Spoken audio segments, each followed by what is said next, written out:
Hello बच्चों, कैसे हो सब? अच्छे हो ना? अभी हमने आगे देखा कि भोपाल के प्रवास में क्या क्या देखा हमने। हम एक बार वापस से देख लेते क्या क्या देखा। कि बच्चों की संख्या इतनी 210 थी, उसमें कितनी बसें चाहिए थी वो सब सीखा। कैसे चाहिए थी, फिर बस के इंतज़ार में बच्चे क्या कर रहे थे, बस आने के बाद कितने खुश हो गए। फिर 9 बजे निकले थे तो भोपाल कितने बजे पहुँचेंगे, बीच में क्या आएगा, भीमबेटका आएगा। फिर बीच में कौन सी नदी आई थी? नर्मदा नदी। कौन सी नदी? नर्मदा नदी। फिर वो कितनी बड़ी चौड़ी थी? 500 मीटर चौड़ी थी। फिर क्या हुआ, क्या देखा फिर हमने? बीच में क्या आया? पेट्रोल पंप आया। क्या आया? पेट्रोल पंप आया। तो पेट्रोल पंप के अंदर उन्होंने पेट्रोल कितने में पुराया, कितना पैसा हुआ, सब कुछ सीखा ना हमने।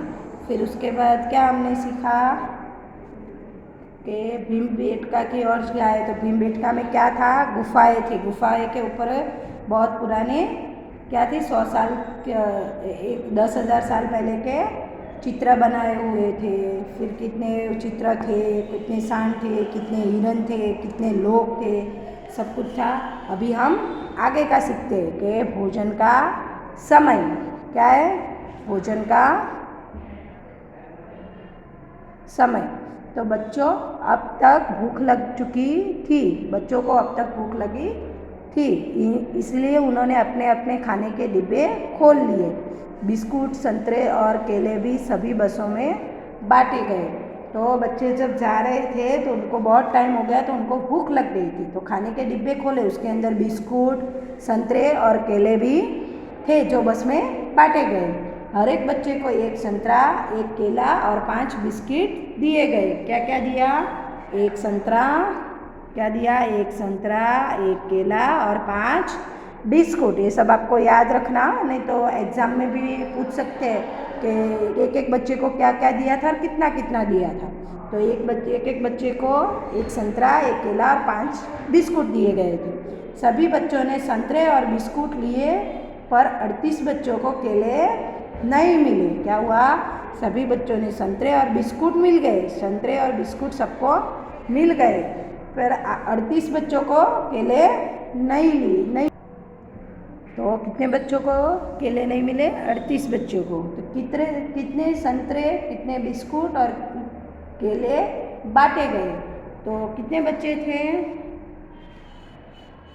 कितने बच्चे थे? 210 बच्चे थे। कितने? 210 बच्चे थे। कितने? 200। कितने बच्चे थे अपने? 210 बच्चे थे। कितने थे? 210 बच्चे। ठीक है, उसमें से सबको संतरे कितने दिए? 210। यानी बच्चों की संख्या कितनी थी? 210 बच्चे थे, सबको एक एक संतरे दिए। तो कितने संतरे हुए? 210 संतरे हो गए। समझ में आया? अभी क्या था? बिस्किट। तो कितने बच्चे थे? 210, और एक एक बच्चों को कितने बिस्किट दिए? 5 बिस्किट। कितने? 5। तो अभी क्या करना है? 210 गुना 5, तो 5 0 और 0, 5 1 5, 5 दूनी 10, तो कितने हुए? 1050। क्या हुआ? बिस्कुट। क्या हुआ? बिस्कुट। फिर क्या है? केले। तो कितने बच्चे थे? 210, और सबको कितने केले दिए? एक एक। तो कितने बच्चे बाकी रह गए? तो हमको क्या करना पड़ेगा? यहाँ से 38 बात करना पड़ेगा। क्या करना पड़ेगा? बात करना। तो 210 में 38 जाएंगे तो कितने होंगे? 172। कितने होंगे? 172। तो 172 क्या थे? केले थे। क्या थे? केले थे। समझ में आया?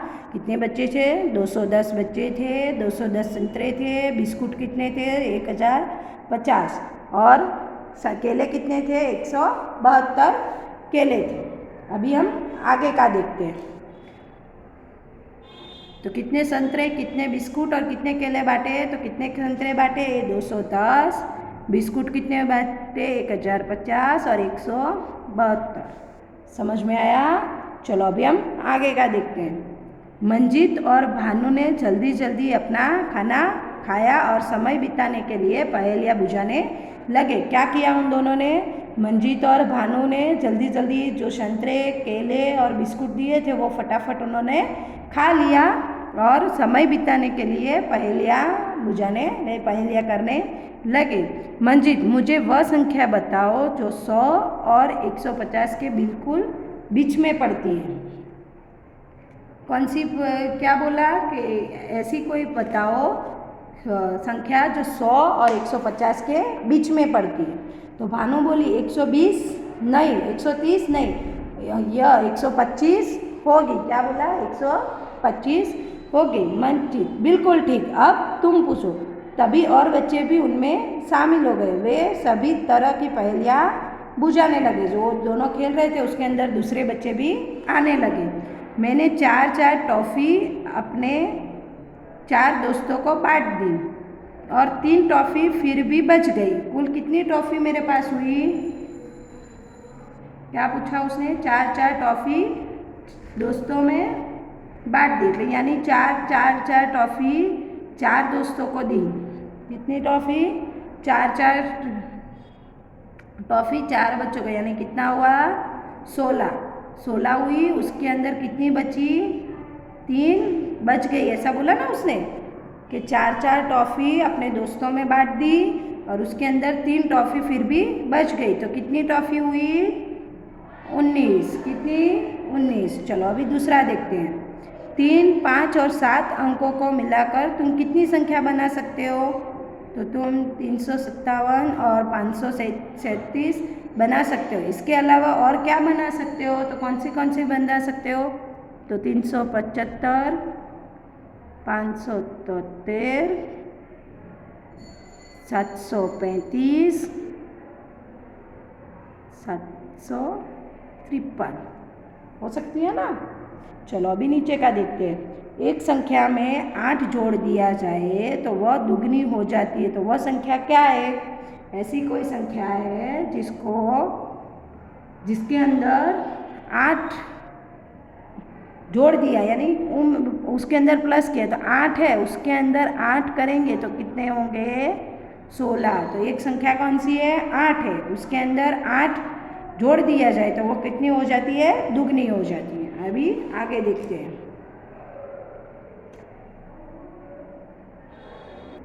चलो अभी आगे देखते हैं। ऐसी संख्या सोचिए जो 2, 3, 5 से भाग हो जाए तो 25 और 50 के बीच हो। तो ऐसी कौन सी संख्या है? तो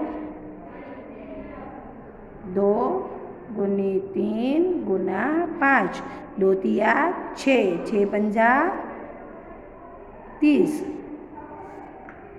तो कितनी संख्या है? 30। चलो अभी आगे का देखते हैं। एक छोटी चींटी 3 सेंटीमीटर 1 मीटर में चढ़ती है, 1 मिनट में चढ़ती है तो 2 सेंटीमीटर नीचे फिसल जाती है। उसे 2 सेंटीमीटर चढ़ने में कितना समय लगेगा? 2 सेमी 3 सेमी चढ़ने के लिए कितना टाइम लेती है वो? 3 सेमी माइनस 2 सेमी, तो कितना बचेगा? 1 सेमी। कितना बचेगा? 1 सेमी। तो उसको 1 सेमी 2 सेमी फिसल जाती है ना। वो 3 सेंटीमीटर है तो 1 मिनट में चढ़ती है और 2 सेमी वो वापस फिसल जाती है। तो 2 सेमी चढ़ने में कितना समय लगेगा? तो 1 मिनट और लगेगा। तो 1 सेमी चढ़ने के लिए 1 मिनट, तो 2 सेमी चढ़ने के लिए 2 मिनट। कितना टाइम लगेगा? 2 मिनट। क्या तुम भी इनको हल कर सकते हो? कोशिश करके देखो जो हमने किया। हम कौन सी नाव में बैठे? बच्चे पहेलिया में इतने खो गए कि उन्हें पता ही नहीं चला कि कब ताल के पास पहुंच गए।